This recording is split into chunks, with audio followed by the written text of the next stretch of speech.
எதுக்கிட்ட இதை பண்றோம் அப்படின்னு எனக்குமே தோணுது இல்லையா? போருக்கு சென்று தோற்பது தோல்வி இல்லை, போருக்கு சென்றதே வெற்றிதான் அப்படின்னு. இந்த மாதிரி நான் போருக்கு வந்துட்டேன், நான் திரும்பி போகக்கூடாது. ஜெயிக்கிறோமோ தோக்குறோமோ நான் வந்து போராடணுங்கிற உறுதியில தான் நான் வந்து இப்போ போயிட்டு இருக்கேன். ஆதரவற்ற உடல்களை வந்து அடக்கம் செய்யறது, ஒரு 300க்கும் மேற்பட்ட உடல்கள் வந்து நீங்க அடக்கம் பண்ணியிருக்கீங்க அப்படின்னு கேள்விப்பட்டேன்.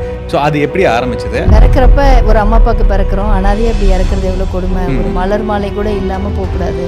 இனிமேல் வர ஆதரவற்ற உடல்கள் கண்டிப்பாக நான் பண்ணுறேன் அப்படின்னு ஆரம்பித்தோம். இன்னைக்கு வரைக்கும் வந்து 331 உடல் பண்ணியிருக்கோம். ஈரோடுல விமன் சேஃப்டி ஜெனரலி எப்படி இருக்கு? ஆரம்பத்திலேயே வந்து எல்லா பெண்களும் முதல்ல பயப்படுறாங்க. ரொம்ப நல்ல இடத்துல இருக்கிறோம், நீங்க எடுக்கிறத பொறுத்து நீங்க நடக்கிறத பொறுத்து தான் இருக்கு. இன்னைக்கு அடுத்த செகண்ட் உங்களுக்கு ஒரு ஆப் இருக்கு, சும்மா போனை வந்து இப்படி ஒரு குலுக்குனீங்கன்னா போதும் போலீஸ் வந்துருவாங்க. நம்ம கிட்ட எல்லா பாதுகாப்பும் இருக்கு. அதுவும் ஈரோடு மாதிரி ஒரு ஊர் தமிழ்நாட்டிலேயே கிடையாது. எங்களை வந்து மிகையா பாராட்டுவாங்க. ஐயோ உங்களை மாதிரி யாருமே இல்லை, நான் வாங்குற அடி எனக்கு தானே தெரியும், முதுகுல பார்த்தா தான் தெரியும் எவ்வளவு பழுத்து இருக்குன்னு. நிறைய இடையூறுகள் சந்திச்சிருக்கேன். அதெல்லாம் அந்த கருவேலாம்புள்ள எடுக்கிறப்ப எல்லாம் பாத்தீங்கன்னா கூப்பிட்டு மிரட்டினாங்க, நீ இப்போ ஒரு ஸ்டேஷன் வந்தாகணும் நீங்க அப்படின்னு சொல்லிட்டு. கொரோனா காலகட்டத்தில் நாங்க ஃபர்ஸ்ட் வந்து சாப்பாடு மனிதர்களுக்கு கொடுத்தோம். கிட்டத்தட்ட ஒரு 10,000 பேர் கொடுத்துருப்போம். அப்ப வந்து மதுபான கடைகள் அடைச்சிருந்தாங்க. அதை திறந்த அன்னைக்கும் நாங்க வெளியில போறோம். நீங்க நம்பினாலும் சரி நம்பாட்டி சரி, நம்ம பஸ் ஸ்டாண்ட்ல இருக்கிற கடையில இருந்து சவிதா ரோடு இருக்குல்ல, அந்த ரோடு வரைக்கும் கூட்டம் நிக்குது. மனசு விட்டுருச்சு எனக்கு. ஈரோடு மக்களுக்கு வணக்கம். Welcome to legends of local episode 1. So பொதுவாக ஈரோட்டில் வந்து நிறைய இன்ட்ரெஸ்டிங்கான மனிதர்களை வந்து நம்ம டெய்லி வந்து மீட் பண்ணுவோம். பட் ஆனால் அவங்களுடைய ஜேர்னியை வந்து கூர்ந்து கவனிக்கும் பொழுது வந்து பார்த்தீங்கன்னா பல நல்ல விஷயங்கள் வந்து பண்ணியிருப்பாங்க. ஒரு பிஸ்னஸ் மேனாக இருக்கலாம், ஒரு பொலிட்டிஷியனாக இருக்கலாம், இல்லை ஸ்போர்ட்ஸ் பர்சனாலிட்டியாக இருக்கலாம், இல்லை வந்து ஒரு என்ஜிஓ நடத்திட்டு இருக்கலாம், அல்லது வந்து சோஷியல் வெல்ஃபேர் ஆக்டிவிட்டீஸில் பல விஷயங்களை வந்து அவங்க வந்து பர்சனலாக வந்து பண்ணிகிட்டு இருக்கலாம். பட் ஆனால் இன் பர்சன் பார்க்கும்போது அவங்களுடைய ஒரு ஸ்டோரி வந்து பெருசாக நமக்கு தெரியாது. அந்த மாதிரி இருக்கக்கூடிய மனிதர்களை வந்து நேரடியாக மீட் பண்ணி லோக்கலி இருக்கக்கூடிய லெஜெண்ட்ஸை வந்து நம்ம வந்து அட்ரஸ் பண்ணி அவங்களுடைய ஜேர்னியை ஈரோடு மக்களுக்கும் உலகத்துக்கும் காட்டுறது தான் இந்த லெஜெண்ட்ஸ் ஆஃப் லோக்கல் அப்படிங்கிற எபிசோட். ஸோ இதில் ஃபஸ்ட்டு பாட்காஸ்ட்டில் வந்து பார்த்தீங்கன்னா இவங்களை பற்றி நான் கண்டிப்பாக சொல்லி ஆகணும். ஒரு 8 வருஷத்துக்கு முன்னாடி இவங்களை எனக்கு தெரிஞ்சது. இப்படி ஒருத்தங்க இருக்காங்க, இவங்க நிறையா சோஷியல் வெல்ஃபேர் ஆக்டிவிட்டீஸ் வந்து பண்ணுறாங்க. இவங்களை பற்றி எனக்கு அட்ரஸ் பண்ணும்போது 2 விஷயங்கள் வந்து சொல்லியிருந்தாங்க. இன்றைக்கி ஈரோடு பஸ் ஸ்டாண்ட் வந்து லைக் நீங்கள் கொங்கு பெல்ட்லேயே ஆகட்டும், நிறையா ஊரை கம்பேர் பண்ணும்போது ஈரோடு பஸ் ஸ்டாண்ட் வந்து அவ்வளோ நீட்டாக இருக்குது. ஸோ இதுக்கு பின்னாடி ஒருத்தங்க இருக்காங்க, இவ்வளோ நீட் அண்ட் க்ளீனாக மெயின்டைன் பண்ணுறது, இதை வந்து ஆர்கனைஸ் பண்ணி இதை பண்ணுறவங்க ஒருத்தங்க இருக்காங்கன்னா அதுக்கு காரணம் இவங்க தான் அப்படிங்கிறத சொல்லியிருந்தாங்க. இன்னொரு விஷயம் கூடவே வந்து சொல்லியிருந்தாங்க, இவங்க நிறையா இந்த ஆதரவற்ற உடல்களை வந்து அடக்கம் பண்ணுறாங்க, இந்த மாதிரி நிறைய சோஷியல் வெல்ஃபேர் ஆக்டிவிட்டீஸ் பண்ணிட்டு இருக்காங்க, இவங்களை வந்து மீட் பண்ணுங்கன்னு ஒரு 8 வருஷத்துக்கு முன்னாடி மீட் பண்ணியிருந்தேன். அண்ட் அவங்கள தான் நான் என்னோடய ஃபஸ்ட்டு பாட்காஸ்ட்டில் வந்து பண்ணணும், ஈரோடு மக்களுக்கு இன்ட்ரடியூஸ் பண்ணணும் அப்படிங்கிறது வந்து என்னுடைய ஆசையாகவும் இருந்தது. இந்த பாட்காஸ்ட்டில் நம்ம கூட யார் இருக்காங்கன்னு பார்த்தீங்கன்னா இளஞ்சி சமூக நல இயக்கமுடைய ஃபவுண்டர் நம்ம இளஞ்சி ஜானகி அக்கா நம்ம கூட இருக்காங்க. ஈரோட்டில் இவங்களை பற்றி நிறைய பேருக்கு தெரிஞ்சிருக்கும், இன்னும் நிறைய பேருக்கு தெரிய வைக்கிறதுக்காக தான் இந்த பாட்காஸ்ட். வணக்கம். வணக்கம். இளஞ்சி, மாற்றம் நம்மிடமிருந்து தொடங்கும், அதுதான் இல்லையா உங்களோட டேக்லைன்? சூப்பர். சொல்லுங்கள். ஸோ இளஞ்சி பற்றி தெரிஞ்சுக்கிறதுக்கு முன்னாடி நீங்கள் யார், பேசிக்கலாக நீங்கள் என்ன பண்ணிட்டு இருந்தீங்க? ஸோ ஜானகிக்கா இந்த சோஷியல் வெல்ஃபேர் ஆக்டிவிட்டீஸ் வரதுக்கு முன்னாடி என்னவா இருந்தீங்க, எப்படி இதுக்குள்ளே வந்தீங்கன்னு உங்களோட ஜானி பற்றி தெரிஞ்சுக்கணும்னு நினைக்கிறேன். நான் வந்து எல்லா பொண்ணு மாதிரியும் ரொம்ப ரொம்ப சராசரியான ஒரு பொண்ணு தான்.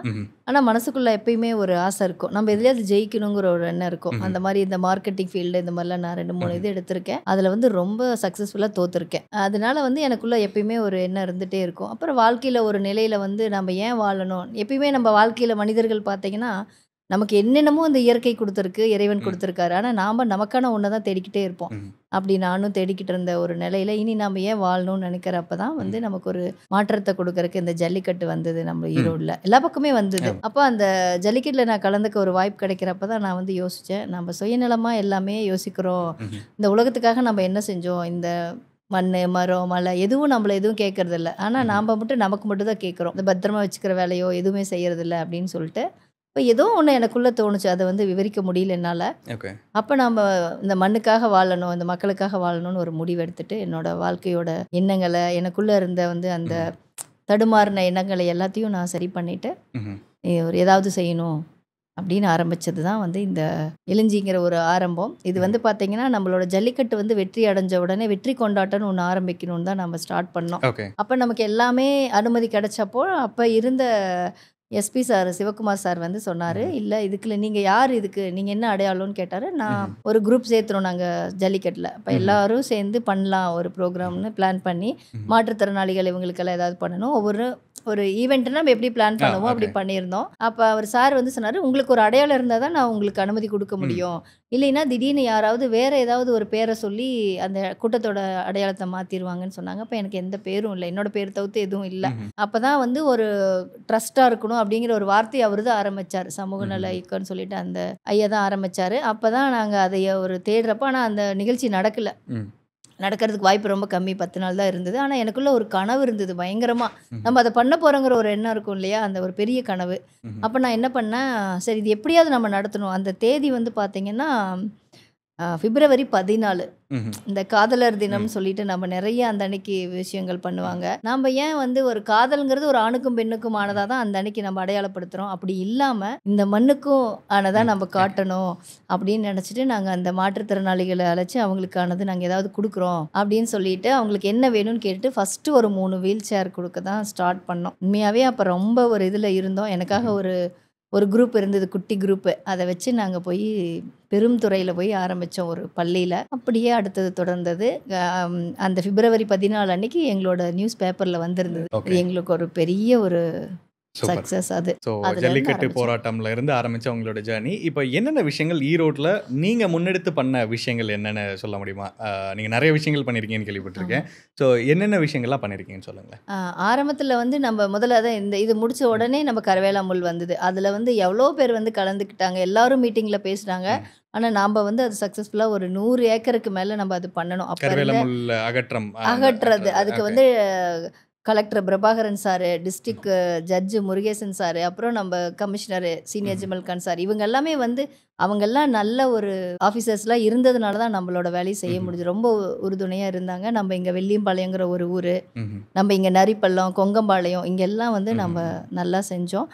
அடுத்தது பிளாஸ்டிக்ஸ்க்கு நம்ம முக்கியத்துவம் கொடுத்து ஆற்றுல போய் க்ளீன் பண்ண ஆரம்பித்தோம். நம்ம காவேரி ஆற்றுல தொடர்ந்து ஒரு 3 மாதம் வந்து வாரம் ஞாயிற்றுக்கிழமை வர குழந்தை குட்டி எல்லாம் கூட்டிகிட்டு ஒரு குரூப்பாக போயிட்டு அங்கேயே சாப்பாடு யாரோ ஒருத்தர் ஸ்பான்சர் வாங்கி கொடுப்பாங்க. அப்படியே சாப்பிட்டுட்டு கார்பரேஷன் ஒர்க்கர்ஸ் எல்லாம் வருவாங்க, எல்லாத்தோட சேர்ந்து குப்பையெல்லாம் அள்ளி போட்டு அந்த மாதிரிலாம் நம்ம செய்ய ஆரம்பித்தோம். அப்புறம் நம்மளோட வேலையோட ஈடுபாடு நம்ம செய்கிற இதெல்லாம் பார்த்த உடனே அப்போ இருந்த கமிஷனர் அவர் சார் வந்து எனக்கு இந்த பஸ் ஸ்டாண்ட்லாம் கொஞ்சம் பண்ணி கொடுங்க, எனக்கு நீங்கள் சக்ஸஸ் பண்ணுவீங்கன்னு நம்பிக்கை இருக்குது அப்படின்னு சொன்னார். அப்புறம் நாங்கள் அங்கே வந்தோம். பஸ் ஸ்டாண்டுக்குள்ளே வந்து ஒவ்வொரு கடையிலையும் குப்பையை வந்து பிரித்து போடணும், ஆக்கிரமிப்பு பண்ணி மக்கள் நடக்கிறதுக்கு வழி இல்லாமல் வச்சிருந்ததெல்லாம் ஆக்கிரமிப்பெல்லாம் அகற்றி ஒரு அப்பத்த பஸ் ஸ்டாண்டு வேற வடிவத்தில் இருந்தது, உங்களுக்கு தெரியும்.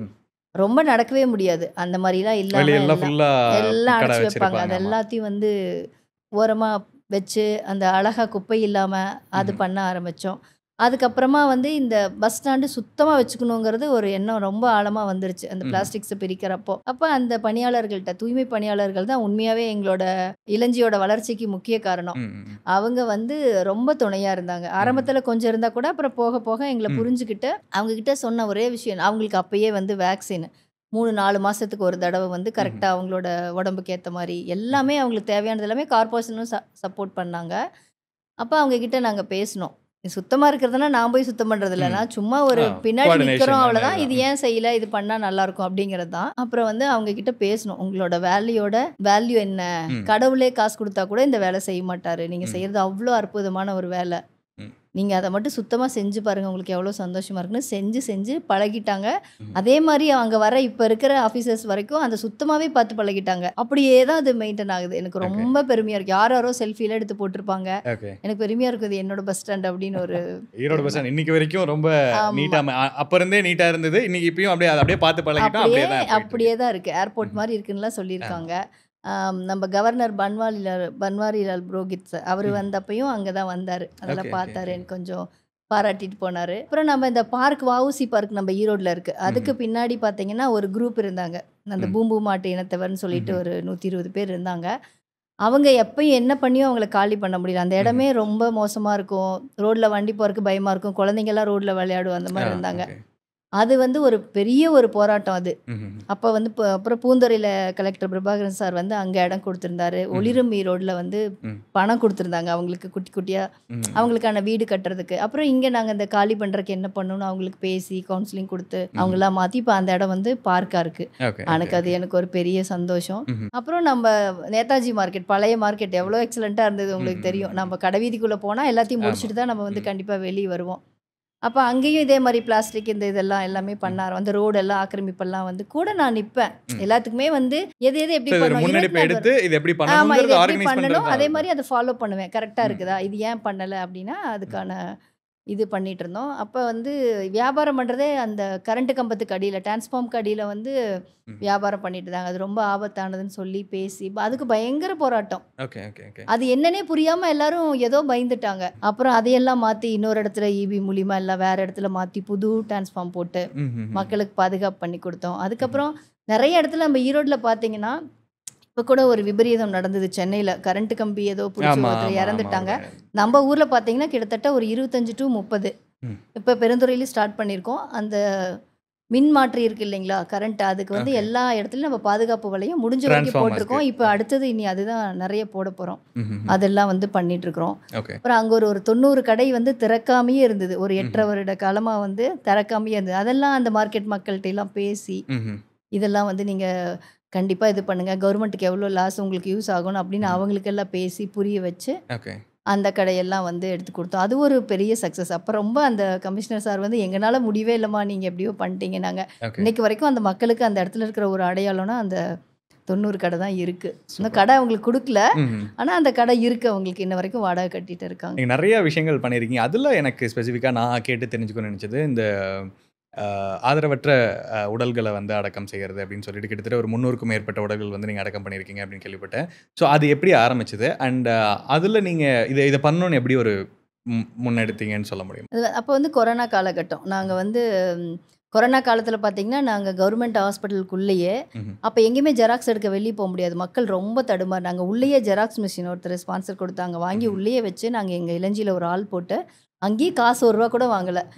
பேப்பர் ஒருத்தர்கிட்ட கொடுத்து எல்லாமே ஹெல்ப் பண்ணாங்க. நாங்கள் அங்கேயே நின்று அந்த கொரோனாக்கெல்லாம் பயப்படல, நின்று ஜெராக்ஸ் எடுத்து கொடுத்து ஒரு விஷயம் பண்ணிட்டு இருந்தோம். அப்போ நிறைய உடல்கள் இருக்கும். நீங்களாம் இப்போ ஒரு பாடி பார்க்குறனா கூட நம்ம நிற்கணும், ஆனால் அப்போ பார்த்தீங்கன்னா லைனாக உடல்கள் இருக்கும் கொரோனாவால் இறந்து போனவங்க. அப்போ எனக்கு வந்து ஒரு அம்மா இறந்துட்டாங்க, அவங்களுக்கு வந்து ஒரு எவிடன்ஸ் கால் வேணும்னு சொல்லிட்டு ஸ்டேஷன்லேருந்து கூப்பிட்டுருந்தாங்க. அப்போ நாங்கள் போயிருந்தோம், சுடுகாட்டுக்கு போயிருந்தேன். நான் மாலை வாங்கிட்டு அவங்களுக்கு ஒரு மரியாதை செலுத்தணும், ஒரு ஃபோட்டோ போய் எடுத்துகிட்டு வரணும்னு போயிருந்தேன். இப்போ போனப்போ ஒரே வண்டியில் 3 பிணங்கள் வந்தது. 3 விதமாக. ஒரு பெண்ணு, ஒரு ரொம்ப ஓஞ்சு போன ஒரு ஆள், ரொம்ப பெருசாக ஒரு ஆள், ஒருத்தர் வந்து ரொம்ப வீங்கி போயிட்டாரு, ஒருத்தர் ரொம்ப இதாக கிடந்தார், ஒரு லேடி. இவங்க எல்லாம் எடுக்கிறப்போ ஒவ்வொன்றிலையும் ஒவ்வொன்று, அது ரொம்ப நான் டீட்டெயிலாக சொல்ல முடியாது, ஒரு மாதிரி இருக்கும். அப்புறம் அதெல்லாம் பார்த்துட்டு இவங்களை அடக்கம் பண்ணுறப்ப அந்த கூட வந்தவங்க கிட்ட நான் கேட்டேன், என்னன்னால இவங்க இறந்தாங்கன்னு சொல்லி ஒரு விளக்கம் கேட்குறப்ப, இவங்க வேற ஊருக்கார பொண்ணு, இங்கே கல்யாணம் பண்ணிட்டு வந்திருக்காங்க. வயசானவர் ஏதோ பணம் கொடுத்து கல்யாணம் பண்ணிட்டு வந்திருக்காரு அவங்க வீட்டில். அவர் ஏதோ நல்லா பார்த்துக்கல, ஏதோ ஒன்று, இவங்க வேறு யாரு கூடயே வந்துட்டாங்க, இருந்திருக்காங்க. அப்புறம் ஏதோ ஒரு காரணத்தில் அவங்க சூசைட் பண்ணிக்கிட்டாங்க அப்படின்னு சொன்னாங்க. அப்புறம் கணவரை கூப்பிட்டு அவரும் வரலன்ட்டாரு. அம்மா அப்பா கூப்பிட்டா அவங்களும் நாங்கள் வரமாட்டோம், கொரோனா கேரளாவிலேருந்து இங்கே வர முடியாதுன்ட்டாங்க. அப்புறம் கூட இருந்தவர் வர்றதுக்கு சம்மதிச்சாலும் சட்டம் ஏற்றுக்காது. அதனால நான் சாட்சிக்கு போயிருந்தேன். அந்த பொண்ணோட வயது வெறும் 33 தான். ரொம்ப மனசு கஷ்டமாக இருந்தது. ரொம்ப அழகாக இருந்தாங்க அவங்க. இப்போ அவங்க பிறக்கிறப்ப எவ்வளவு கனவோட அம்மா அப்பா பெற்றிருப்பாங்க, இவங்க எப்படியெல்லாம் வளர்ந்துருப்பாங்க, திருமண வாழ்க்கை எவ்வளோ எதிர்பார்த்துருப்பாங்க, இது ஏன் இப்படி நடந்தது அப்படின்னு நினைக்கிறப்ப ரொம்ப கஷ்டமாக இருந்தது. இந்த ஒரு மாலை போடுறப்ப நான் நினச்சேன், இந்த உலகத்தில் பிறக்கிறப்ப ஒரு அம்மா அப்பாவுக்கு பிறக்கிறோம், அனாதையே அப்படி இறக்குறது எவ்வளோ கொடுமை, ஒரு மலர் மாலை கூட இல்லாமல் போகக்கூடாது, இனிமேல் வர ஆதரவற்ற உடல்கள் கண்டிப்பாக நான் பண்ணுறேன் அப்படின்னு ஆரம்பித்தோம். இன்னைக்கு வரைக்கும் வந்து 331 உடல் பண்ணியிருக்கோம். நிறைய கொஞ்சம் கணக்கு இல்லாமல் இருக்கும், அது வெளியே சொல்ல முடியாது, சிலதெல்லாம் வந்து சொல்லவே முடியாத அளவுக்கு ரொம்ப குட்டி குழந்தைங்க, வேறு ஏதாவது ஒரு பிரச்சனை அந்த மாதிரி இருக்கும். இது எல்லாமே நான் கணக்கு சொல்கிறது எல்லாத்துக்குமே வந்து எங்கிட்ட டீட்டெயில்ஸ் இருக்கு. அண்ட் கொஞ்சம் வருஷத்துக்கு முன்னாடி உங்களுடைய இந்த ஒரு மாரியம்மன் கோயில் நம்ம திருவிழா ஈரோட்டில் வந்து ரொம்ப ஒரு ஃபேமஸான ஃபெஸ்டிவல். ஸோ அதில் வந்து இந்த பிளாஸ்டிக்ஸ்க்கான விழிப்புணர்வு வந்து நான் ஒரு ரொம்ப வருஷத்துக்கு முன்னாடி நான் உங்களுக்கு ஒரு வாய்ஸ் பேசி கொடுத்துருக்கீங்க. ஸோ அதில் என்ன பண்ணீங்கன்னு சொல்ல முடியுமா? அதை பற்றி நான் கேட்கணும்னு நினச்சேன். மாரியம்மன் கோயில் என்னன்னு பார்த்தீங்கன்னா, நம்ம இதே ஊர் தானே, சின்ன வயசுலேருந்து நாங்களாம் அம்மா கூட வருவோம். உள்ளே வந்தால் கோயிலுக்குள்ளே ரொம்ப நேரம் நிற்க முடியாது, பயங்கரமாக வாசம் அடிக்கும். ஆனால் அப்போ தெரியாது, சின்ன பிள்ளைங்கள.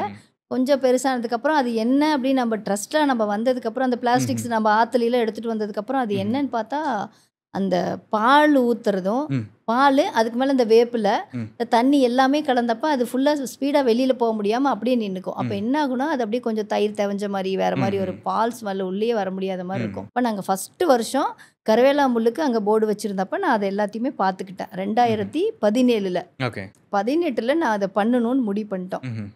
அப்போ அவங்ககிட்ட கேட்டோம். சரி நீங்கள் வந்து ஹெல்ப் பண்ணுங்கன்னு சொல்லியிருந்தாங்க. இப்போ நாங்கள் கார்ப்பரேஷனில் சொல்லிவிட்டு அங்கேயும் ஆள் கேட்டுட்டு உள்ளுக்குள்ளார வந்துட்டு வர்றப்ப ஃபஸ்ட்டு அவங்க கொண்டாந்து ஊற்றுறப்பயே உள்ளுக்குள்ளே எப்பயும் ஈரமாகவே நின்றுட்டுருப்போம் நாங்கள். வேப்பிலையை தனியாக வாங்கி ஒரு டப்பாவில் போட்டுருவோம். பிளாஸ்டிக் கவர் அவங்க ஊற்றுனதையும் கையில் வாங்குறது, கீழே போட்டாங்கன்னா எடுத்து பிரிக்கிறது, இப்படி பிரிக்க பிரிக்க கொஞ்சம் அந்த வாசமெல்லாம் குறைய ஆரம்பிச்சது. நல்லா எடுத்து எடுத்து போட்டுட்டு இருந்தோம். அடுத்த தடவை என்ன பண்ணோம், நாங்களே பால் பாக்கெட்டை கட் பண்ணி கொடுக்க ஆரம்பித்தோம். ஓகே. அப்போ நாங்கள் அதுக்குன்னு ஒரு சில்வர் போசி வாங்கிட்டு உள்ளே வரையிலேயே கட் பண்ணி போசியில் ஊற்றிட்டு கவரை நாங்கள் முன்னாடியே ஒதுக்கிடுறது. அப்போ இங்கே வெறும் வேப்பிலையும் தண்ணி மட்டும்தான், பாலும் தண்ணியோட தண்ணியாக போயிட்டு இருந்தது. அப்போ அந்த எந்த நேரமும் அதை சுத்தமாக வச்சுக்கிறது, கோயிலை சுற்றி பிளாஸ்டிக்ஸ் இது இல்லாமல் வச்சுக்கிறது. ஒரு வருஷத்துக்கு ஒரு வருஷம் இது வரைக்கும் 8 வருஷம் பண்ணிட்டோம் நாங்கள். ஓகே. இன்னைக்கு இப்போ வந்து அதுக்கு இருக்கிற மரியாதையே வேற. அந்த கோயில் நிர்வாகிகளாக இருக்கட்டும், அங்கே இருக்கிறவங்க, கோயிலுக்கு வர பக்தர்கள் நிறைய பேர் வந்து ரொம்ப சந்தோஷப்படுவாங்க. நாங்கள் இவ்வளோ நேரம் கோயிலில் உட்காந்துருக்கோன்னா ரொம்ப சந்தோஷமா இருக்கு. ஓகே. ஒரு ஒரு துர்நாற்றம் கிடையாது. ரொம்ப கோயில்னா கோயில் மாதிரி நல்லா இருக்கு அப்படின்னு ரொம்ப பாராட்டினாங்க. நிறைய பேருக்கு நாங்கள் வந்து இப்போலாம் வந்து துணிப்பை கொடுக்க ஆரம்பிச்சிட்டோம். கோயிலுக்கு வரவங்க வந்து தயவு செஞ்சு பிளாஸ்டிக்ஸ் பேப்பர் எடுத்துகிட்டு வராதீங்க, இந்த மாதிரி துணிப்பை வச்சுக்கோங்க, மடித்து வச்சுக்கோங்க, எப்போ வந்தாலும் அதை பயன்படுத்துங்க அப்படிங்கிறதுல நாங்கள் நிறைய பிளாஸ்டிக்ஸை வந்து முறைப்படுத்தியிருக்கோம். அந்த துணிப்பை கொடுக்கறனால குழந்தைங்களுக்கு எல்லாத்துக்குமே ஒரு விழிப்புணர்வு. அடுத்த வருஷம் வரையில் அவங்க வந்து காமிக்கிறாங்க, பாருங்க நான் எடுத்துகிட்டு வரல, நான் கரெக்டாக வந்திருக்கேன். ஏன்னா நாங்கள் தொடர்ந்து வருடம் இருக்கிறனால அவங்க அதை ரொம்ப சந்தோஷமாக செய்கிறப்ப நம்ம இயற்கைக்கு பாதுகாப்பாக இருக்குது. அதே மாதிரி வேப்பந்தலையை வந்து முறையாக கொண்டு போய் நாங்கள் அந்த வேஸ்ட் தனியாக கொண்டு போய் போடுறதுனால பயனுள்ளதாக இருக்குது. உரத்துக்கு போகிறதுக்கு ரொம்ப பயனுள்ளதாக இருக்குது. நிறைய விஷயங்கள் வந்து இந்த என்விரான்மெண்டல் ஃப்ரெண்ட்லியாக, இந்த பிளாஸ்டிக் ஃப்ரீயாக நிறைய விஷயங்கள் வந்து பண்ணியிருக்கீங்க.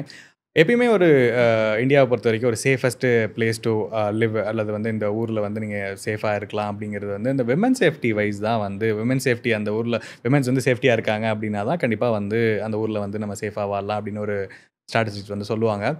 ஈரோடில் விமன் சேஃப்டி இன் ஜென்ரலி எப்படி இருக்குது? அதுக்கு நீங்கள் நிறைய விஷயங்கள் அந்த மாதிரி விஷயங்கள் நீங்கள் ஃபாலோ பண்ணுறீங்க அப்படின்னு நான் கேள்விப்பட்டேன். அதை பற்றி உமன் சேஃப்டினா வந்து உமனை யாரும் ஒன்றும் அவ்வளோ ஈஸியாக பண்ணிட முடியாது. நான் வந்து அதை ரொம்ப இதாக சொல்லுவேன். நிறைய பேர் அவங்க பண்ணாங்க இவங்க பண்ணாங்க நான் ஏற்றுக்கவே மாட்டேன். ஏன்னா நாம் இடம் கொடுக்காம அந்த வாய்ப்பு கொடுக்காம யாருமே பண்ண மாட்டாங்க. ஆரம்பத்திலேயே வந்து எல்லா பெண்களும் முதல்ல பயப்படுறாங்க, இது ஏதாவது பிரச்சனை நடக்குமா, நம்ம அதை ஏற்றுக்கிட்டா நமக்கு பிரச்சனை இருக்காதான்னு நினைக்கிறாங்க. ஆனால் அவங்க ஏற்றுக்கணும்னு நினைக்கிறப்ப தான் பிரச்சனையே ஆரம்பமாகுதுன்னு அவங்களுக்கு புரியறதில்ல.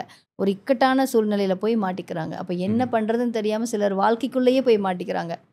அப்படியே வாழ வேண்டிய சூழ்நிலை வந்துடுது. ஒரு சிலர் கஜா முஜான்ட்டு அது வேறு மாதிரிலாம் ஆகி போயிடுது, நிறைய மாறுது.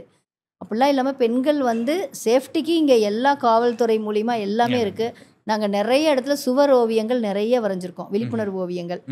நம்ம பிளாஸ்டிக்ஸ்க்காக இருக்கட்டும், இந்த உடல் அடக்கம் பண்ணுறதா இருக்கட்டும், பெண்கள் பாதுகாப்புக்காக இருக்கட்டும், எல்லாத்துக்கும் நாங்கள் வந்து நிறைய இடத்துல இந்த பெண்கள் ஒன்றும் சாதாரணம் கிடையாது. நான் எப்பயுமே வந்து ஒரு ஆணும் பெண்ணும் வந்து இணைச்சி தான் பேசுவாங்க. நான் யார் ஆம்பளை மாதிரிம்பாங்க, என்ன கூட நிறைய பேர் நீங்கள் ஆம்பளை மாதிரின்னு சொல்லுவாங்க. நான் தயவு செஞ்சு என்னை கம்பேர் பண்ணாதீங்கன்னு சொல்லிடுவேன்.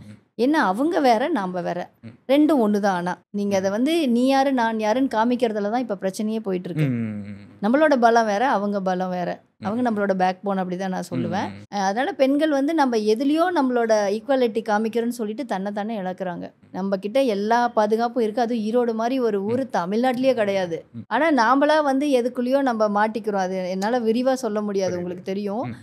நம்ம ரொம்ப நல்ல இடத்துல இருக்கிறோம். நீங்கள் எடுக்கிறத பொறுத்து, நீங்கள் நடக்கிறத பொறுத்து தான் இருக்குது. இன்றைக்கி அடுத்த செகண்ட் உங்களுக்கு ஒரு ஆப் இருக்குது. சும்மா ஃபோனை வந்து இப்படி ஒரு குலுக்குனீங்கன்னா போதும், போலீஸ் வந்துடுவாங்க. உடனடியாக நீங்கள் அதை தவறு ஆரம்பிக்கிறப்பயே சொல்லிட்டீங்கன்னா இந்த பிரச்சனை பெருசாக வராது. என்ன ஒரே ஒரு என்னன்னா, வீட்டில் அம்மா அப்பா வந்து குழந்தைங்க கிட்ட மனசு விட்டு பேசணும். முதல்ல அவங்களுக்கு சுதந்திரம் கொடுக்கணும், தைரியம் கொடுக்கணும். இந்த சுதந்திரத்தை எப்படி கொடுக்குறாங்கன்னா, ஃபோனை ஒன்று கையில் வாங்கி கொடுத்து ஃப்ரீயாக விட்டுறாங்க. அவங்களோட எண்ணங்கள் சிந்தனைகள் வந்து அப்படியே மாறிக்கிட்டே இருக்குது. நீங்கள் வந்து இப்போ உங்களுக்கு தெரியாத ஒன்றும் இல்லை, இப்போ தொலைபேசியில் நீங்கள் எதை தொடுறீங்களோ தெரியாமல் ஒன்று தொட்டுட்டிங்கன்னா தொடர்ந்து அது நம்மளை தொட்டுட்டே இருக்கும், வந்துட்டே இருக்கும். அதனால என்ன ஆகுதுன்னா நம்ம எண்ணங்கள் மாறுது. எவ்வளவு சொன்னாலும் இந்த குழந்தைகள் வந்து இல்லை நான் எடுத்த முடிவு சரிதான்னு சொல்கிறாங்க. ஆனால் ஒரு 3 மாதம் 4 மாதத்துக்கு அப்புறம், இப்போ நான் 1 வாரத்துக்கு முன்னாடி ஒரு 18 வயது குழந்தை கல்யாணம் பண்ணிட்டு போயிட்டு திரும்பி வந்து நான் பண்ணது தப்பு தான், 5 மாதம் ஆகுது, நான் எங்கள் அப்பா கூட போகிறேன்னு ஒரே அழுக. கம்ப்ளைண்ட்டும் கொடுக்கல அவங்க வீட்டில். கம்ப்ளைண்ட் கொடுத்தா ஃபோக்ஸோ கொடுக்க மாட்டாங்கிறாங்க. இந்த மாதிரி போய் அவங்களே தான் போய் திரும்ப மாட்டிக்கிறாங்க, தப்புன்னு தெரிஞ்சு. இதை வந்து பெற்றவங்க வந்து புரிய வைக்கணும். குழந்தைங்களோட மனநிலை என்ன, யார் கூட சேர்றாங்க, யார் கூட பேசுகிறாங்க, நைட்டில் தூங்குறாங்களா தூங்கலையா, என்ன பண்ணுறாங்க அப்படிங்கிறது எல்லாமே பார்க்கணும். இப்போ நாங்கள் ஒரு ஒரு வருஷத்துக்கு முன்னாடி ஒரு கேஸ் பார்த்தோம். அந்த பொண்ணுக்கு வந்து அந்த பையனுக்கு 17 வயசு, பொண்ணுக்கு 18 வயசு. குழந்தை பிறந்து 16 நாள் தான் இருந்தது. இறந்துருச்சு அந்த குழந்தை. ஹோமுக்கு கொண்டு போய் அந்த குழந்தை இறந்துச்சு. நாங்கள் தான் அடக்கம் பண்ணோம். அவன் ஜெயிலுக்கு போயிட்டான். இந்த பொண்ணு அம்மா வீட்டுக்கு போயிடுச்சு. அந்த ஒரு குழந்தை உயிர் வீணா போச்சு. எவ்வளோ கொடுமை இதெல்லாம். இதெல்லாம் எப்படி ஒரு குழந்தை நம்ம குழந்தை வீட்டில் கன்சீவாக இருக்கிறது எப்படி அம்மாவுக்கு தெரியாமல் இருக்கும்? கடைசி வரைக்கும் எங்களுக்கு தெரியலன்னு சொல்கிறாங்க. அப்போ அவங்களோட இல்லை தெரியாது. ஏன்னா இவங்க சொல்லவே மாட்டாங்க.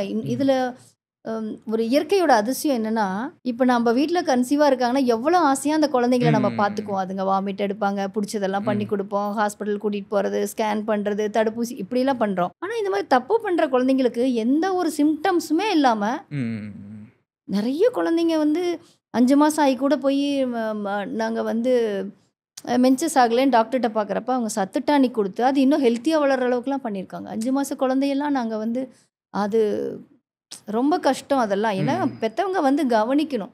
நம்ம குழந்தை நல்ல குழந்தை அப்படின்னு நமக்குள்ளே நம்ம நினச்சிக்கிறோம். ஆனால் இன்றைக்கி நம்மளை சுற்றி இருக்கிற காலங்கள் அப்படி கிடையாது. இதை வந்து ரொம்ப ரொம்ப வந்து பெற்றவங்க கவனிக்கணும். இன்னொன்று இதில் வந்து நம்ம பசங்களுக்கு நான் மெயினாக சொல்கிறது என்னென்னா, உங்களை தேடி ஒரு தேவதை வருவாங்க. அதே மாதிரி பெண்ணுக்கும் வந்து ஒரு ராஜகுமாரன் வருவார். அது காலம் கனிந்து அது நல்லதாக நடக்கும். அவசரப்பட்டீங்கன்னா அது ரொம்ப கஷ்டம்.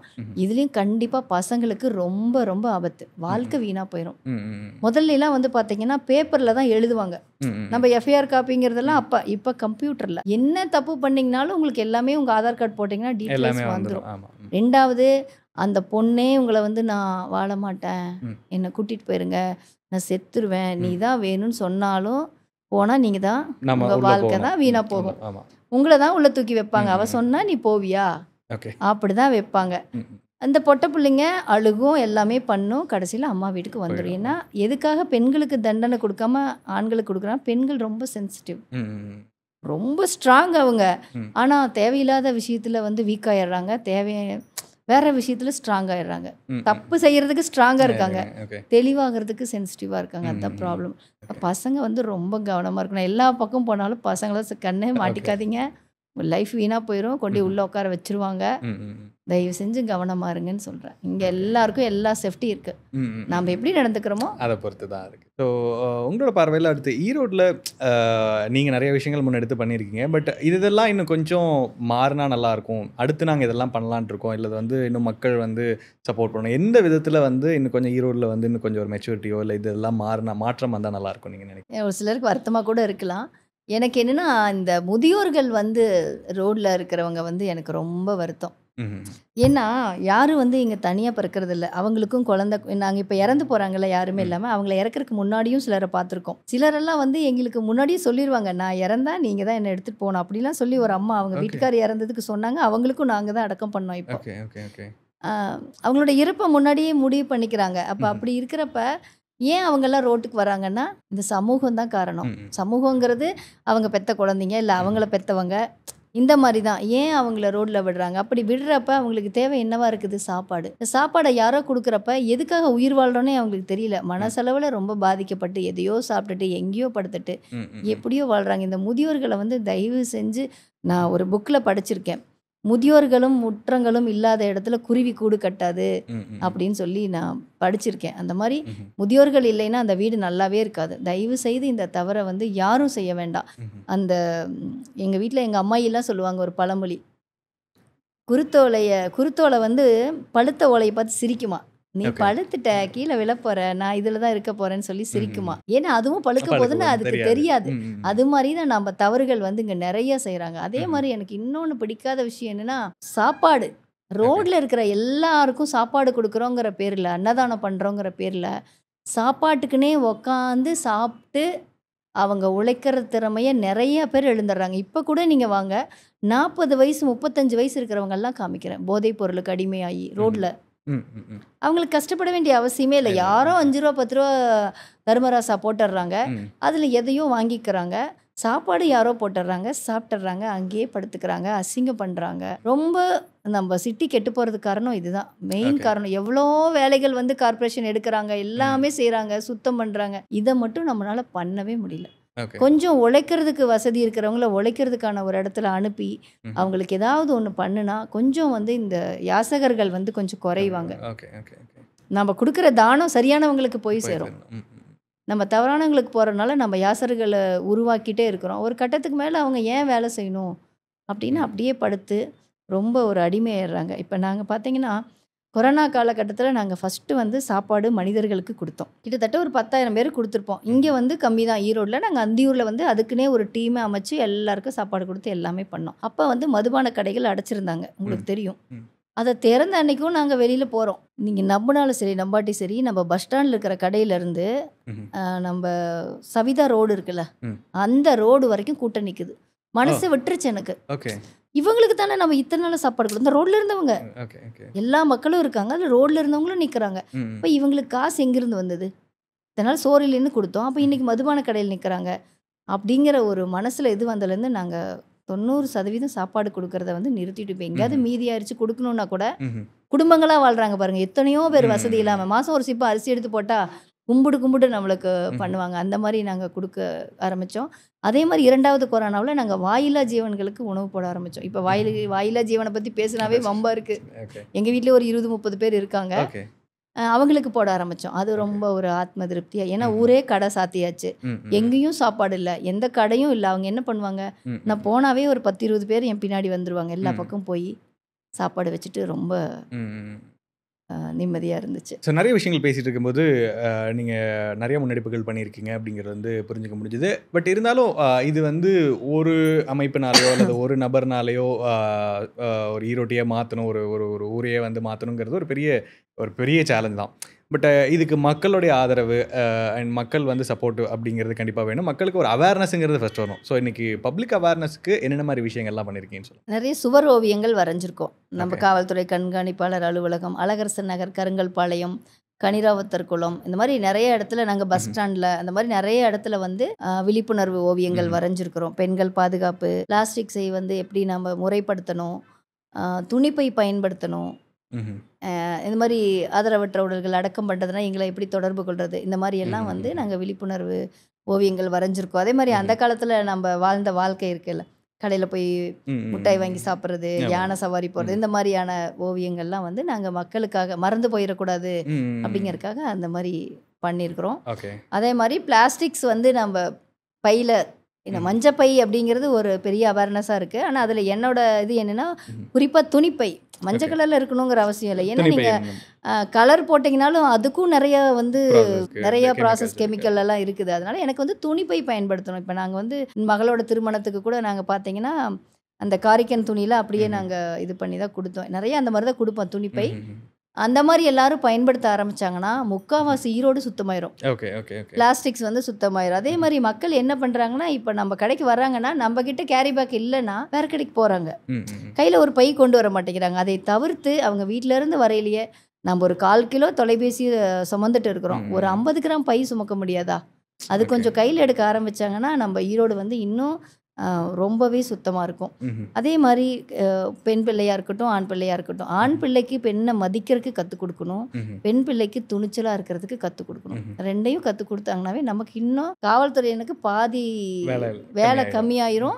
2வது இவங்களோட வாழ்க்கை வந்து பாதுகாப்பாக இருக்கும். எதுக்காக எப்போ பார்த்தாலும் அம்மா அப்பா இப்போ எங்ககிட்ட நாங்கள் நிறையா விதமான விஷயங்கள் பார்க்குறப்ப அவங்க சொல்கிறதே, நான் வாழ்கிறதே உனக்கு தானே, உனக்காக தானே, இதை முதல்ல விடுங்க, உங்கள் வாழ்க்கையை நீங்கள் வாழுங்க, அவங்க வாழ்க்கையை அவங்க வாழ்கிறதுக்கு கற்றுக் கொடுங்க. இதுதான் வந்து நான் பொதுவாக எல்லாருக்கிட்டையுமே நான் சொல்கிற விஷயம். இப்போ ஒருத்தங்க வந்து ஈரோட்டில் இருக்காங்க, அவங்க வந்து இளஞ்சியை வந்து ஒரு விஷயத்துக்காக ஏதோ ஒரு விஷயத்துக்காக காண்டாக்ட் பண்ணா என்னென்ன விஷயங்களுக்காக உங்களை ரீச் பண்ணலாம்? நிறைய விழிப்புணர்வு நிகழ்ச்சி நடந்துட்டுருக்கு. இது வரைக்கும் ஒரு 150-200 முறை நான் வந்து பேசியிருப்பேன் விழிப்புணர்வு நிகழ்ச்சிக்காக. நம்ம இந்த நெகிழி ஒழிப்புக்காக பேசியிருக்கிறோம்.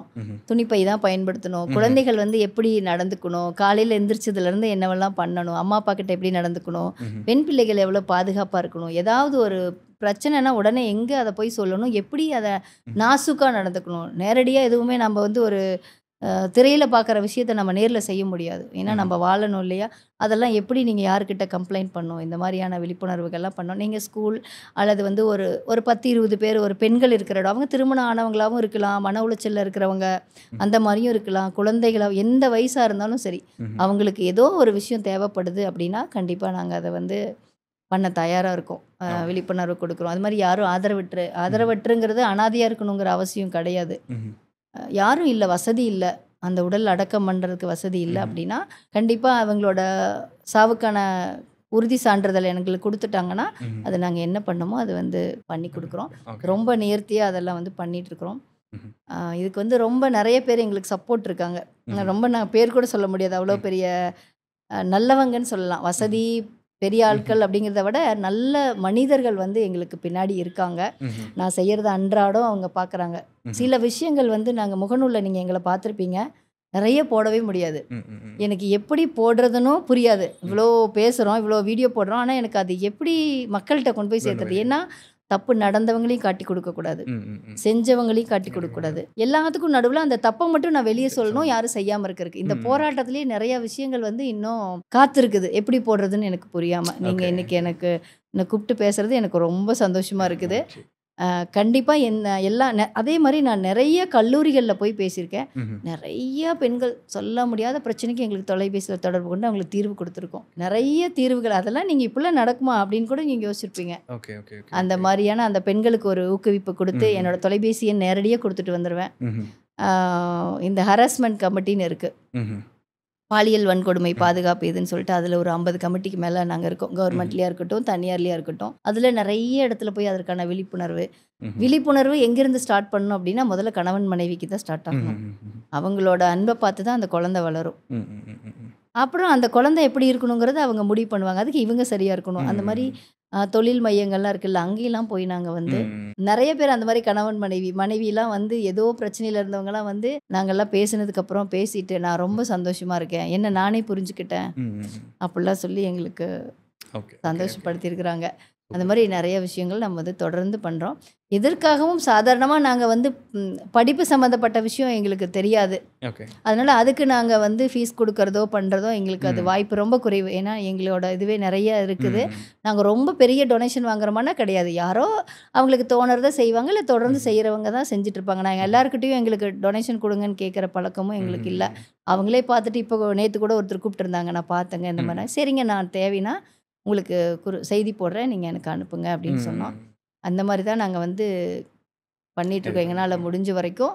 எந்த நேரமாக இருந்தாலும் அந்த பிரச்சனையில் வந்து உண்மைத்தன்மை இருந்ததுன்னா எந்த நேரமாக இருந்தாலும் கண்டிப்பாக இளஞ்சி டீம் வந்து அவங்களுக்கு துணையாக இருப்போம். நான் நேரில் போகாத பட்சத்துலேயும் அந்த என்ன பிரச்சனை ஏது பிரச்சனைன்னு பார்த்து அதுக்கு உறுதுணையாக இருப்போம். இளஞ்சியோட இந்த செயல்பாடுகளுக்கெல்லாம் வந்து காவல்துறை நண்பர்கள், மாநகராட்சி ஆணையாளர்கள் வந்து அவங்க அன்னைக்கு இருந்த வரைக்கும் மாவட்ட ஆட்சியர் அவர்கள், இந்த மாதிரி எல்லா துறையும், பொல்யூஷன் கண்ட்ரோல் போர்டு, இவங்க எல்லாருமே வந்து எங்களுக்கு நிறைய விழிப்புணர்வுக்கு எங்களுக்கு உறுதுணையாக இருக்காங்க. நாங்கள் அதை தொடர்ந்து செய்கிறதுக்கு அவங்களோட சப்போர்ட் தான் எங்களுக்கு பெரிய துணை.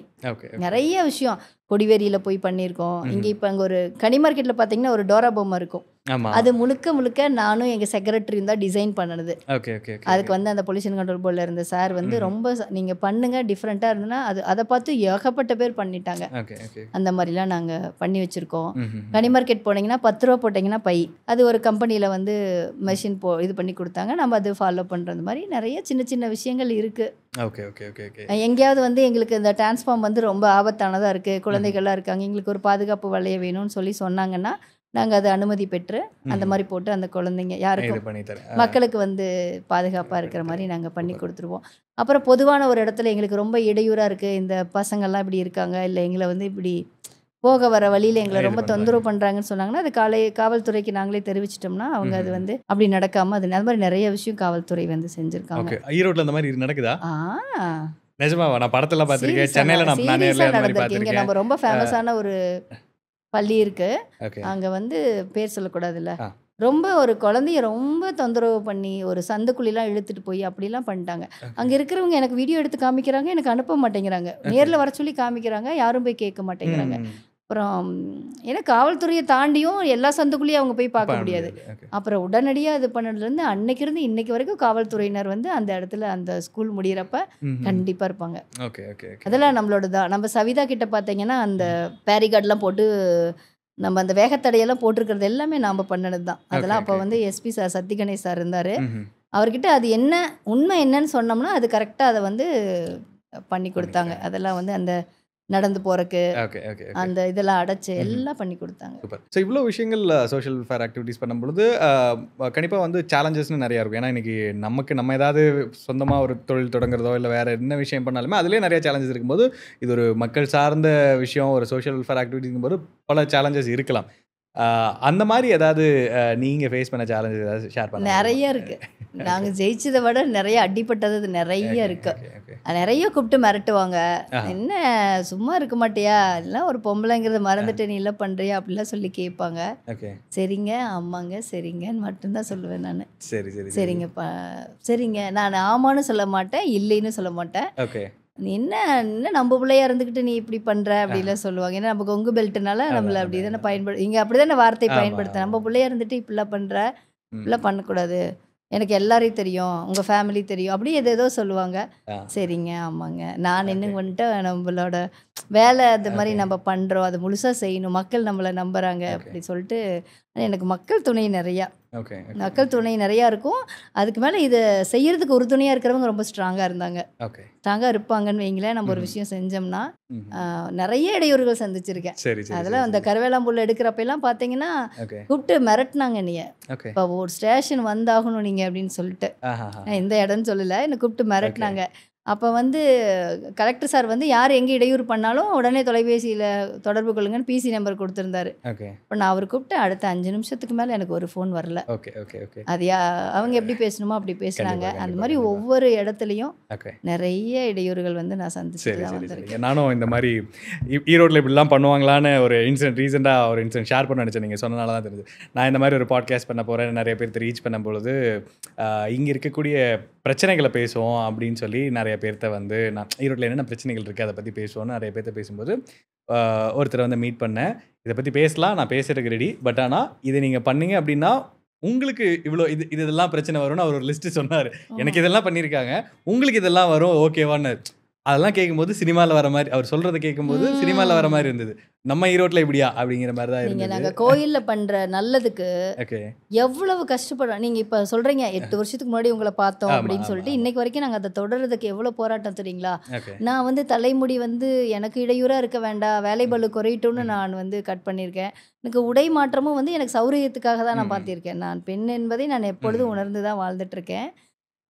அதுக்கு வந்து என்னை வந்து வேறு ஏதோ ஒரு இதாக மாற்றி என்னை கோயிலுக்குள்ளேயே வரக்கூடாது, இவங்க வேறு கோஷ்டி அப்படிலாம் வந்து என்னை வேணும்னே பண்ணாங்க. அதுக்கப்புறமா நான் வந்து நெத்தியில் விபூதி, அதுக்கப்புறம் நான் என்னை மாற்றிட்டு இல்லை நான் வந்து அப்படிலாம் இல்லை, நான் இந்த பொண்ணு தான், அப்படி கிடையாதுன்னு சொல்லி அடையாளத்தையும் நான் மாற்றினேன், உண்மையாலுமே மாற்றினேன். அதுக்கப்புறம் நான் ஆன்மீக எண்ணங்கள் உள்ளே இருந்து தான் நான் வெளிப்படுத்தாமல் இருந்தேன். அதுக்கப்புறம் நான் வெளிப்படுத்த ஆரம்பித்தேன்.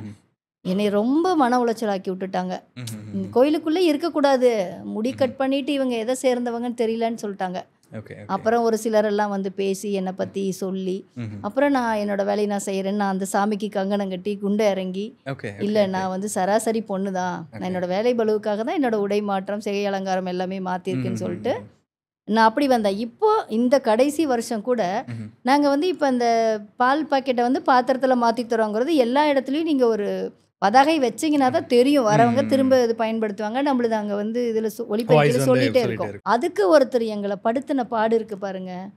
அது எப்படி அதில் இளஞ்சின்னு போடலாம், அது எப்படி அவங்க ஃபோன் நம்பர் போடலாம். இப்போ எங்களுக்கு இளஞ்சினா எல்லா விதமான உதவிகளும் செய்கிறோம். ஏதோ ஒரு பெண் குழந்தைகள், எத்தனை பெண் குழந்தைகள் எங்களுக்கு தொலைபேசியில் தொடர்பு கொண்டு எவ்வளவோ பிரச்சனை, அங்கே நடந்த பிரச்சனைக்கே நாங்கள் போனோம்.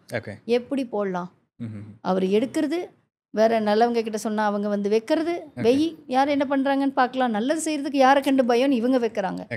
அவங்க வந்து நைன்னு அந்த கோயிலில் இருக்கிறவங்களை நிம்மதியாகவே விடாமல் எடுக்கிறது. அப்புறம் கோயிலுக்குள்ளே வந்தால் அவங்க மட்டுமே தான் நிற்கணும். நாம் கூட முன்னாடி சாமி கும்பிட கூட யாருமே, நீங்கள் வந்தால் கூட போக முடியாது.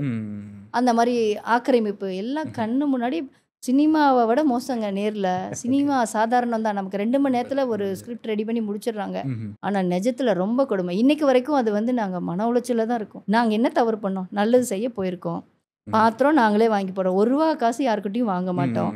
நாங்களே க்ளீன் பண்ணுறோம். எல்லாரும் அவங்கவுங்க நேரத்தை கொடுத்து நாங்களே க்ளீன் பண்ணி நாங்களே எல்லா வேலையும் செஞ்சு சுத்தமாக வச்சுருக்கோம்.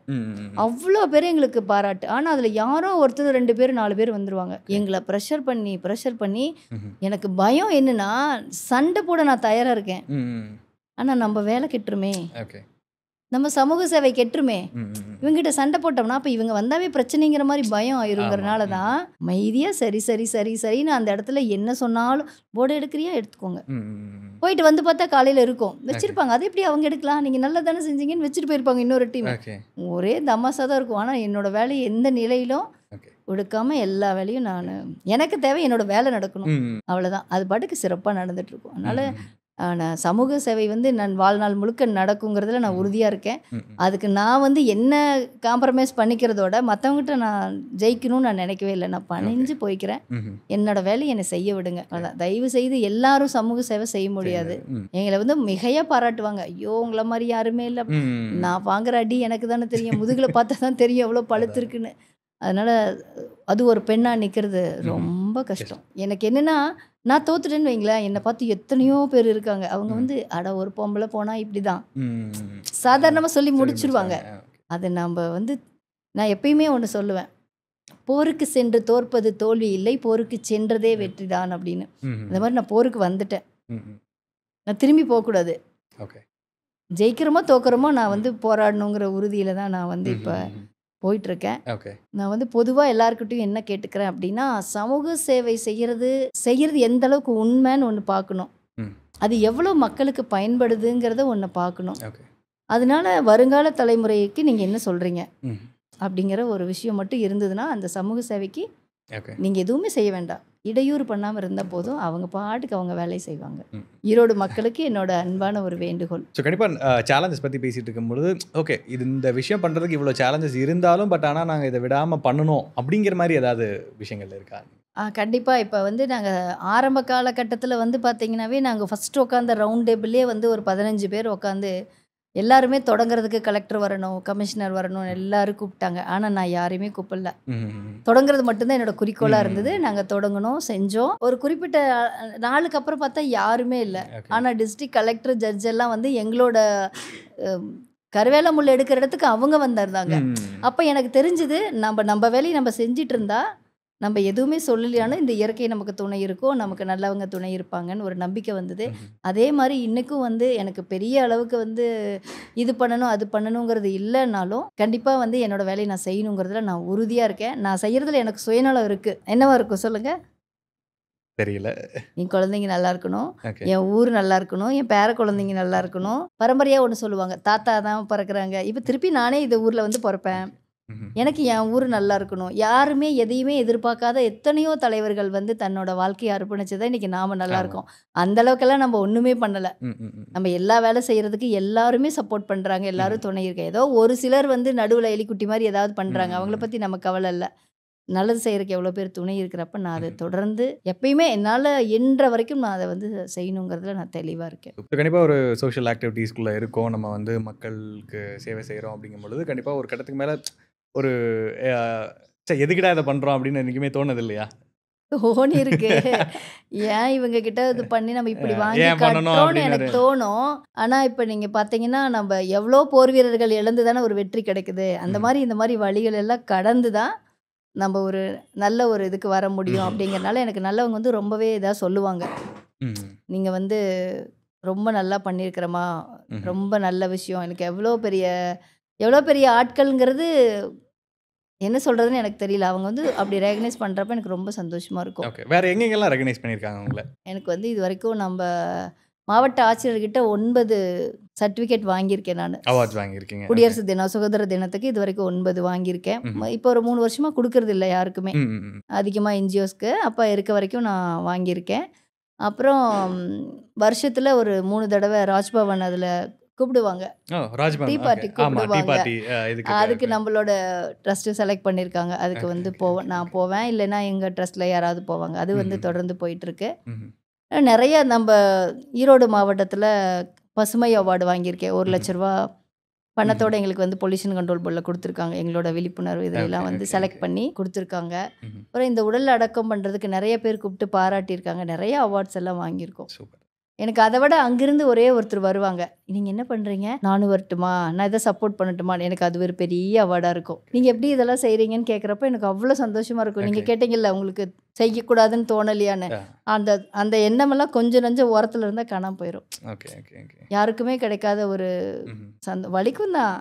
ஒரு சிலை வந்து உங்களுக்கு செதுக்கிறப்ப அது வலிக்கும் தான். பொறுமையாக இருந்தால் தானே சாமியாக இருக்க முடியும். அந்த மாதிரி எல்லா வழிகளையும் கடந்து தொடர்ந்து நாங்கள் செஞ்சுட்டு தான் இருக்கிறோம். இது கேட்டீங்க உடலடக்க இதை பற்றி.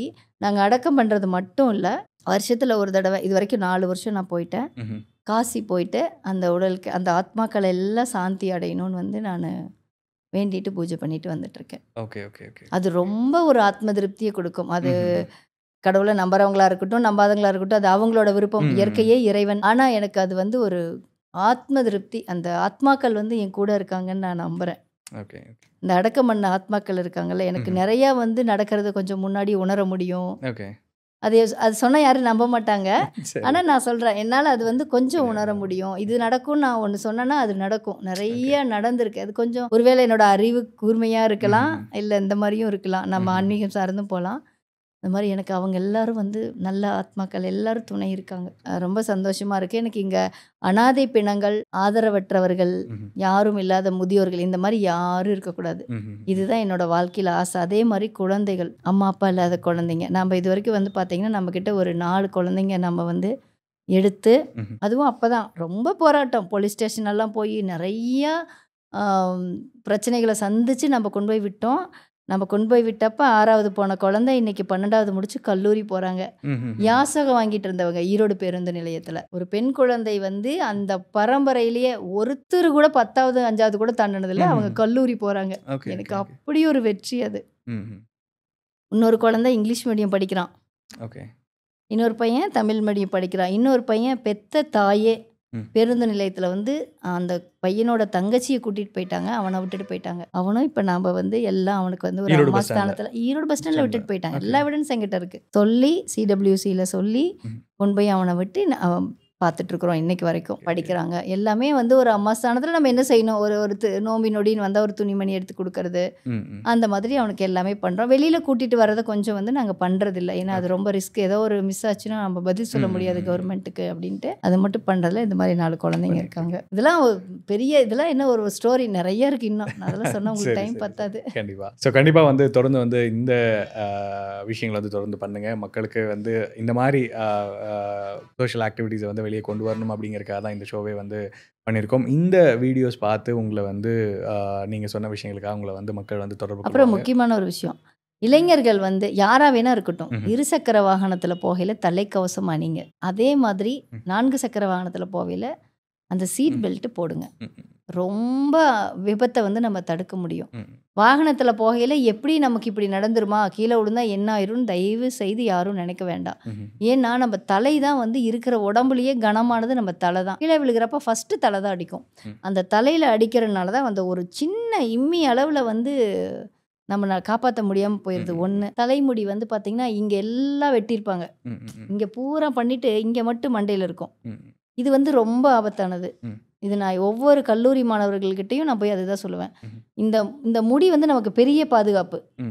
நம்ம இப்படி வந்து இப்படி விழுந்தீங்கன்னா ஒரு சின்ன கண்ணு முடியை விட 100 மடங்கு கம்மியான அளவில் அடிபட்டா கூட உங்களை வந்து நம்ம காப்பாற்ற முடியாது. இந்த உள்ளுக்குள்ளே ரத்தம் இதாயிரும். அதனால் இந்த முடி இருந்தால் நம்மளை காப்பாற்றும். நிறைய மருத்துவமனையில் நிறைய டாக்டர்ஸ் வந்து சொல்லியிருக்காங்க, தயவு செய்து இந்த முடியை வந்து இப்படி பண்ணாதீங்க. கொஞ்சம் இது வந்து நம்ம நார்மலாக நம்ம இருக்கிறது இருக்கட்டும். நீங்கள் ரொம்ப சுரண்டிடுறப்ப டைரெக்டாக அந்த தோலில் அடிபட்டு உள்ள மண்டைக்குள்ளார போய் சீக்கிரம் விரிசல் விழுகிறதுக்கு வாய்ப்பு இருக்குது. அதனால் இதெல்லாம் பண்ணாதீங்க. 100% தலைக்கவசம் அணிங்க, சீட் பெல்ட் போடுங்க. கொஞ்சம் வந்து அந்த சிக்னல் எல்லாம் பார்த்து போங்க. ரெட்டு போட்டாலும் பறக்குறீங்க, ம். எல்லோ போட்டாலும் அதை விட பறக்குறீங்க, ம், ம், ம், க்ரீன் போட்டால் கண்ணில் தெரியவே மாட்டேங்கிறீங்க, போயிடுறீங்க. தயவு செய்து மற்ற வாகனங்கள் வரும், ம். கடைசி செகண்டில் கூட யாராவது வருவாங்க. அதனால அந்த சிக்னல்லாம் பார்த்து பயணிச்சா ம். இளைஞர்களோட வாழ்க்கை வந்து கொஞ்சம் பாதுகாப்பானதாக இருக்கும். கண்டிப்பாக வந்து லைசன்ஸ் எடுக்காமல் வண்டி ஓட்டாதீங்க. நீங்கள் ஓட்டி வீணாக போகிறதோட வழியில் போகிறவங்களையும் சேர்த்து Okay. ஏதாவது பண்ணி விட்டு இந்த மாதிரி ஒரு 2-3 விஷயம் பார்த்துட்டோம். அண்ணா ஒருத்தருக்கு ஒரே பையன், ம்ஹும். 17 வயசு, கார் எடுத்துகிட்டு போய் நின்றுட்டு இருந்த ஜேசிபியில் அடித்து Okay, okay. இறந்துட்டாங்க. 17 வயசு. எதுக்குமே பிரயோஜனம் இல்லை. நிறைய மரணங்கள் நடக்குது. அதனால தயவு செய்து ம். இளைஞர்கள், உங்களை நம்பி உங்கள் குடும்பம் இருக்குது. அதுவும் இப்போ எல்லா பக்கமும் 90% ஒரு குழந்தை தான் இருக்குது. ம், ம், உங்களை ம். நம்பி இந்த குடும்பம் இருக்குது. இதெல்லாம் கொஞ்சம் கவனத்தில் வச்சுக்கோங்க. உங்களை நம்பி தான் அம்மா அப்பா இருக்காங்க, கஷ்டப்பட்டு படிக்க வச்சுருக்காங்க. ம், ம். நல்ல பையனா நல்ல பொண்ணா உங்களை யாருன்னு நீங்கள் ஒரு 23 24 வயசில் உறுதி செஞ்சுக்கிட்டு உங்கள் வாழ்க்கையை நீங்கள் தேர்ந்தெடுத்துக்கிறதுக்கு தயாராக இருந்தீங்கன்னா இந்த வருங்கால சமுதாயம் பாதுகாப்பானதா ஆரோக்கியமானதாக இருக்கும். கற்றுக்கிட்ட வரைக்கும் நான் செஞ்சிட்ருக்கிற செயல் வரைக்கும் சொல்கிறேன். கையோட இந்த தாய் தகப்பனை போல இந்த இயற்கையும் வந்து கண்டிப்பாக எல்லாரும் பாதுகாத்து ம்ஹும். அதுக்கு துணை இருக்கணும். இயற்கைக்கு கேடு விளைவிக்காமல் இருந்தீங்கன்னாவே அது அதை பாதுகாத்துக்கும். நாம் எதுவுமே பண்ண தேவையில்ல. ம்ஹும். மரங்களை ஒரு மரம் வெட்டுறதுக்கு முன்னாடி ஒரு 10 மரமாவது நம்ம வைக்கணும். ம், ம். அப்போ தான் அது வந்து இந்த இயற்கைக்கு பாதுகாப்பானதாக இருக்கும். Okay. இதெல்லாம் வந்து செய்யறதுக்கு முயற்சி பண்ணுங்க. ம், ம்.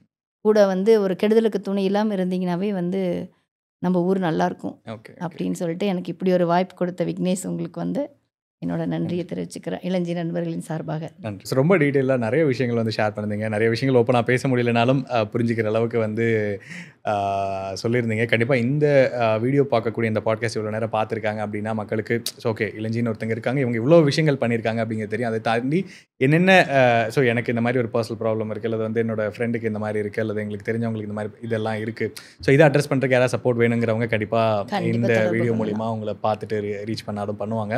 கண்டிப்பாக வந்து உங்களுடைய பணியை வந்து தொடர்ந்து வந்து பண்ணணும்னு கேட்டுக்கிறேன். நன்றி.